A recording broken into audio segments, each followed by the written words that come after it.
Bonjour et bienvenue encore une fois à ce segment des solutions pour la vie où je vous aide à résoudre les problèmes de la vie, réaliser vos rêves et réussir pleinement votre vie. Depuis les dernières semaines, j'aborde avec vous les rôles que nous jouons parfois dans la vie. Comme vous le savez maintenant, ils sont au nombre de 4, la victime, le vilain, le héros et le guide.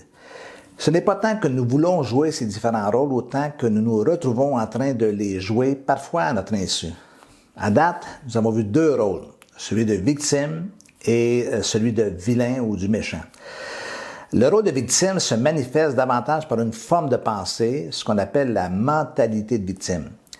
Le rôle de vilain, quant à lui, se traduit davantage par des actions ou des réactions ou des comportements. Les 3e et 4e rôles sont des rôles davantage positifs. Ce sont ces rôles que vous devriez rechercher dans la vie. Il s'agit du rôle de héros et du rôle de guide. Vous devez devenir un héros avant de devenir un guide. Il y a des choses dans la vie qui doivent en précéder d'autres. Il est difficile d'être un enseignant lorsqu'on n'a jamais appris soi-même ou jamais tiré de leçons de la vie. Avant de devenir un guide, il faut avoir été un héros pour un certain temps. Sans généraliser, on peut remarquer que les jeunes, avec l'avènement des réseaux sociaux, de YouTube, deviennent des guides, des influenceurs qu'on appelle. Souvent sans avoir fait quelque chose de constructif ou de réellement marquant. En fait, ils n'ont jamais joué ou on peut jouer le rôle de héros.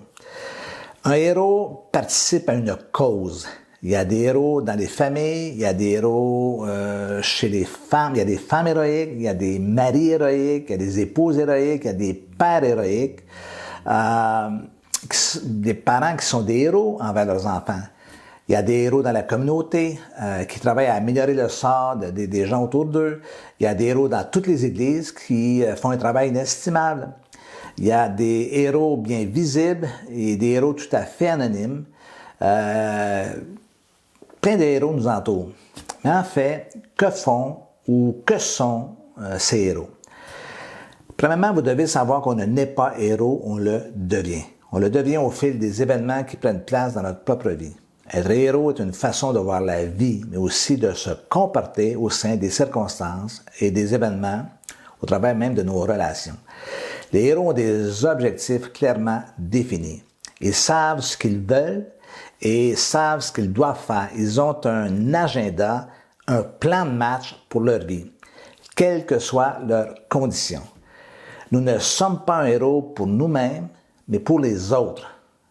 Récemment, avec ma femme, nous sommes allés servir des repas aux sans-abri, au SDF, au centre de Montréal.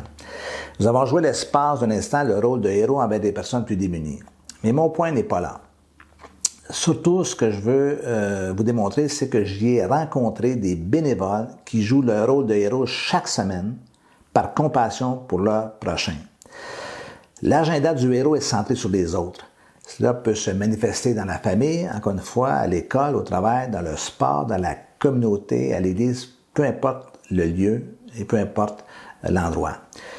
Nous devenons des héros quand nous aidons notre équipe à gagner, que ce soit dans le sport, tout comme au bureau. Nous agissons comme des héros lorsque nous aidons quelqu'un à réussir ou à s'améliorer. Être un héros ne nécessite pas de faire des exploits hors du commun comme sauver la vie de quelqu'un dont la maison est en flammes.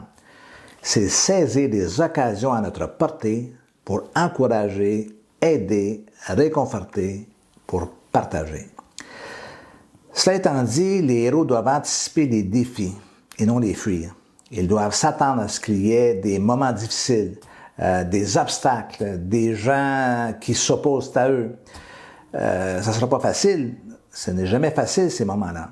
Dans les films d'aventure, remarquez, les héros sont des héros parce qu'ils surmontent des obstacles, combattent des ennemis, triomphent des épreuves. Regardez les films de héros ou d'héroïnes, Indiana Jones, Lara Croft, les super-héros. Les héros doivent donc accepter que les défis et les problèmes vont jalonner leur parcours. Qu'est-ce que je veux être dans la vie? Une victime, un vilain ou un héros? Mon conseil, positionnez-vous comme un héros. Dès à présent, développez une mentalité de héros. Faites quelque chose de constructif. pour quelqu'un autour de vous. Cela peut être, encore une fois, dans votre famille, à votre travail, à l'église, et vous allez voir, votre vie va prendre un tout nouveau sens.